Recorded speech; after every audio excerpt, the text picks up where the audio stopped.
After installing Shantanu upon the royal throne, King Prateep retired to a holy place of pilgrimage.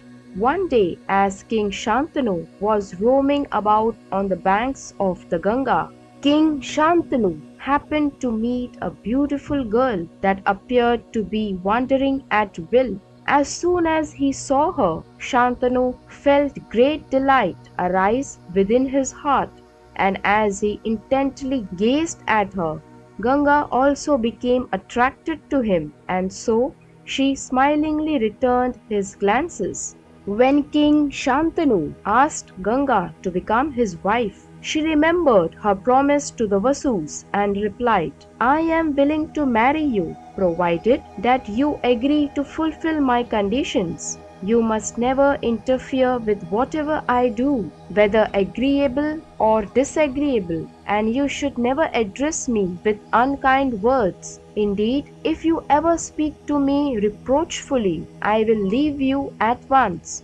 Having become completely under the sway of Ganga's celestial beauty, King Shantanu agreed to her demands without giving the matter proper consideration or even knowing her actual identity. Therefore, the newly wedded couple enjoyed life together.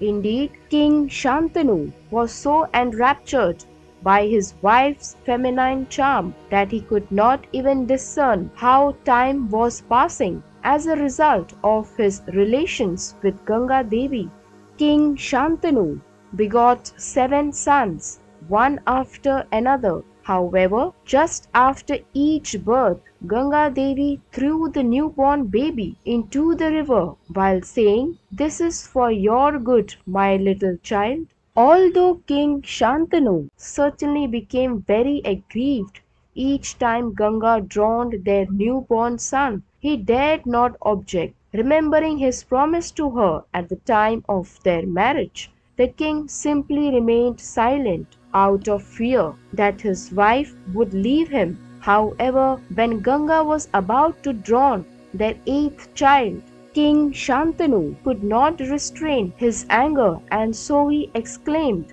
O hard-hearted woman, desist from this cruel act. Why did you drown our 7 sons? And now you are drowning our eighth son. Hearing this reproach, Ganga Devi spared the child, but said, O king, I am the celestial goddess Ganga, and these children that we conceived are the 8 Vasus who had been cursed to suffer human births. Ganga revealed to King Shantanu that herself and King Shantanu were living a mortal life on earth as a result of a curse from their previous birth. In their previous birth, Ganga was the daughter of Brahma, and Shantanu was the powerful king Mahabhish of the Ishvaku dynasty. After leaving the assembly of Lord Brahma and the demigods, Ganga Devi, while returning home, she happened to meet the Vasus, who appeared to be quite dejected.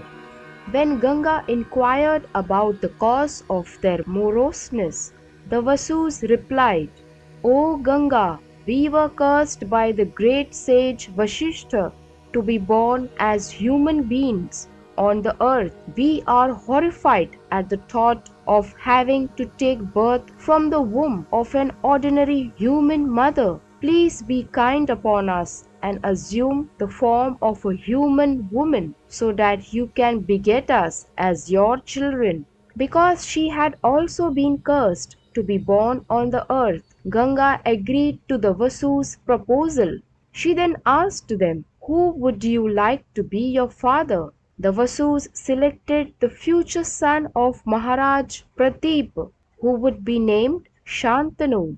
Ganga said that this was also her choice, for she knew that Mahabhish would be born as Shantanu because of Lord Brahma's curse. The Vasus then said, My dear Ganga, as soon as we are delivered from your womb, throw us into your waters, so that we will not have to suffer on earth for a very long time. Ganga replied, I will drown 7 of you since that is your desire. However, one of my sons must live a long life so that my connection with my husband may not go in vain. The Vasus said, each of us will give 1/8 of our energies to produce the son that will live a full life. However, please grant our wish that he will not produce any children. Ganga agreed, and after these arrangements had been finalized, she and the Vasus went their separate ways.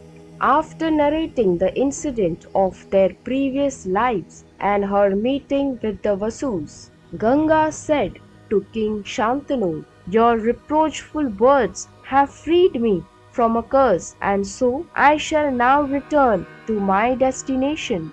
Now it was time for Ganga to abandon the king. She took away their eighth child with her to bring him up well and train him for all the things he will have to deal with in his future.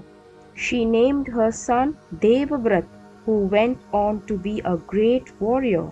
Shantanu was filled with grief from the loss of his wife and son and began to practice brahmacharya for a while. He spent the rest of his life without Ganga. Thank you so much for watching. If you liked the video, then please like, share, and please subscribe the channel if you haven't.